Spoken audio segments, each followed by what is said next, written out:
The crisp, cream-colored invitation, sealed with a gold foil stamp, wasn't a gesture of reconciliation or even forced politeness. It was a brazen, vicious act of cruelty, a calculated move designed solely to ensure my presence at the final, public execution of my dignity.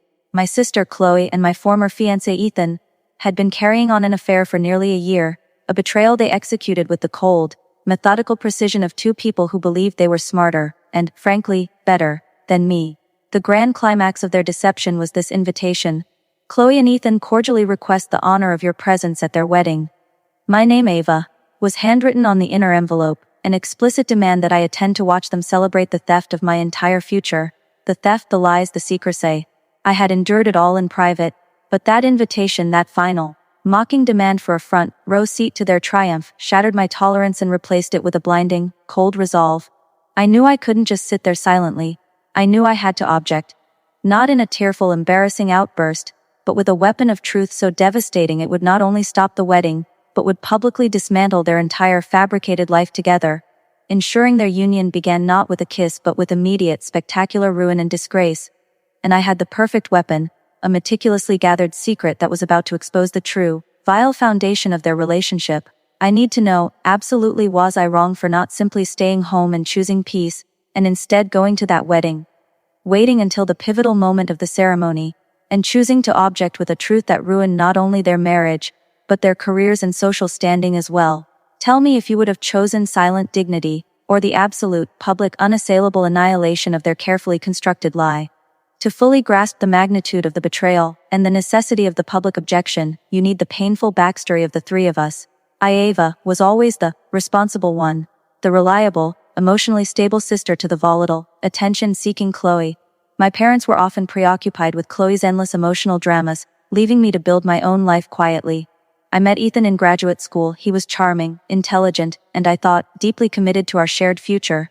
We were together for 5 years, building a life centered on mutual respect, professional ambition, and trust. Our careers were intertwined. Ethan was an up-and-coming financial analyst at a major firm, and I was a specialist in corporate compliance and ethics at a rival, equally prestigious firm. Our engagement 2 years in was the cornerstone of my life, a promise of the stable, loving family I never truly had. The betrayal was slow, insidious, and ultimately absolute. Chloe, always envious of any stability I found, started working her way into Ethan's professional sphere, subtly undermining our relationship with petty lies and dramatic emergencies. Ethan, fueled by a craving for attention, and as I later realized a toxic need for easy material gain, was a willing participant. Their affair began covertly, festering behind my back while I planned a future with a man who was simultaneously sharing a bed with my sister. The final blow came when I discovered a series of intimate texts and secret financial transactions. Transactions that were the ultimate key to my revenge.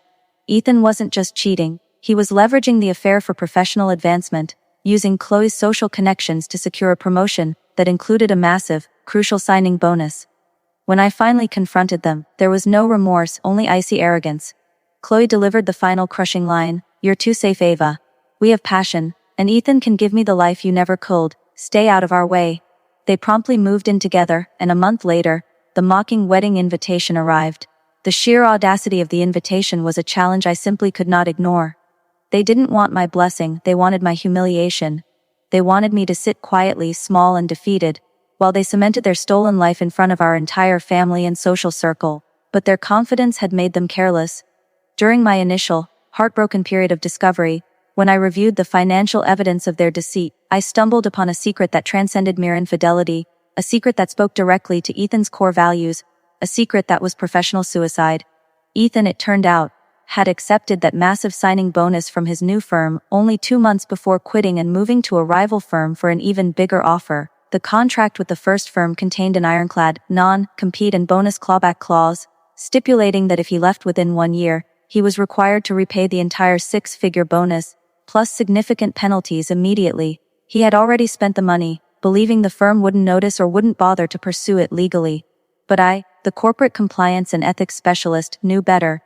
I knew exactly how to make them notice, and I knew how to execute the clawback with maximum, devastating efficiency. I meticulously compiled the evidence, the dates, the non-compete language, the bank transfers, a dossier of irrefutable professional and legal proof. This evidence, not a tearful monologue, would be my objection. I arrived at the wedding wearing a stunning, understated dress, looking poised, calm, and totally in control, the very picture of the safe woman they had mocked. I took my seat in the back row, a quiet, terrifying presence. The ceremony was predictably lavish, a monument to their stolen, superficial triumph.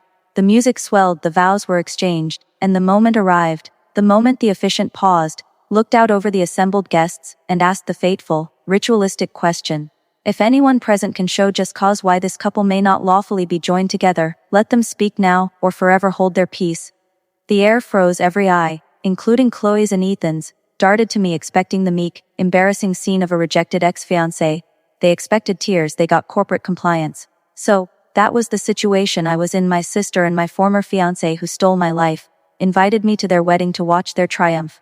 I was sitting there, calm and composed, holding the legal evidence of Ethan's massive, professional fraud, a 6-figure bonus clawback and a non-compete violation that would financially ruin him.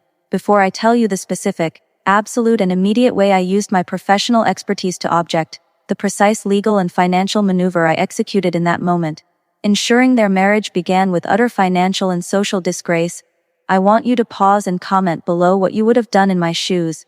Would you have let the moment pass and simply sent the documents to the firms later?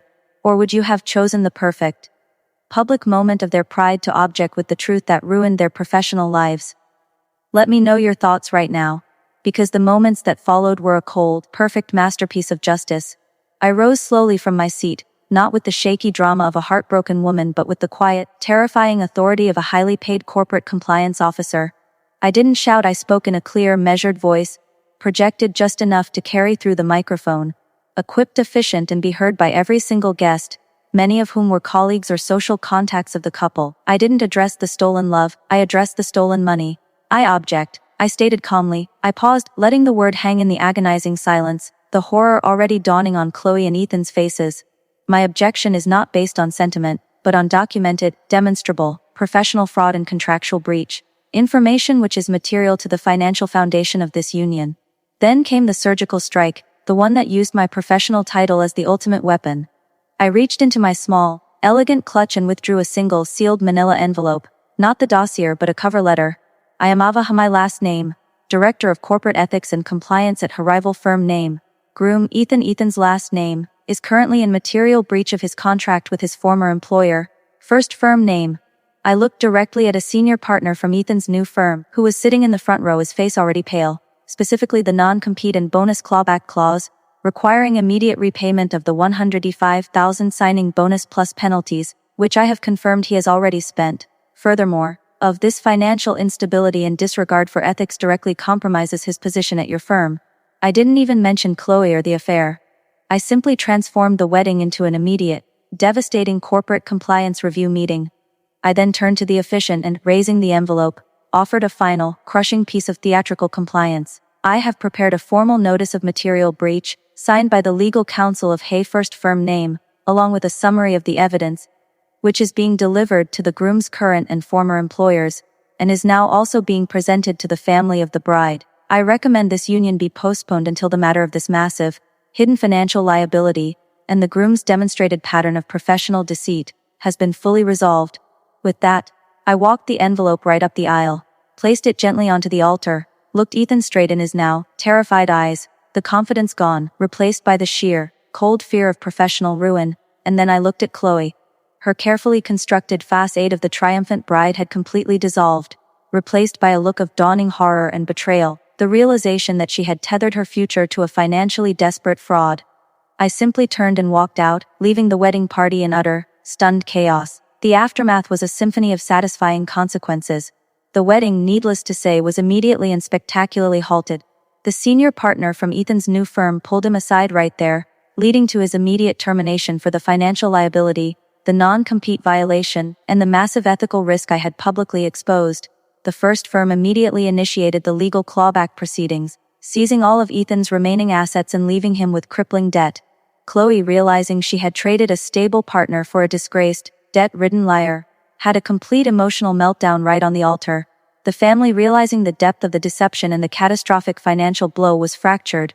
My parents, finally seeing the toxic nature of their favorite daughter's choice and the true value of my quiet, ethical competence, offered a shaky, remorseful apology, which I politely declined. I cut all ties. The revenge was absolute. They didn't just lose a marriage, they lost their careers, their social standing, and their financial solvency, all because they mocked the quiet professional and demanded a front row seat to their own undoing. I kept my ethics, my self-respect, and my future, which is now one of peace, stability, and professional dominance, a dominance I used to deliver the precise, unassailable justice they deserved. And so that's the complete, shocking story of how my sister stole my fiancé and invited me to their wedding to watch, only for me to object at the altar, not with tears, but with irrefutable legal and financial evidence of the groom's fraud, leading to his immediate termination, financial ruin, and the spectacular halt of the wedding. If you stuck with me through this entire unbelievable saga, thank you for letting me share my truth. Like this video if you believe that using my professional expertise and the truth of his financial fraud was the only proportional, unassailable objection to their public cruelty, and hit that subscribe button for more stories where ethical power delivers the coldest form of justice. Share your final thoughts on this whole mess in the comments section. Do you think Chloe and Ethan managed to stay together after their stolen life was built on a foundation of professional and financial lies? I'll see you all in the next story.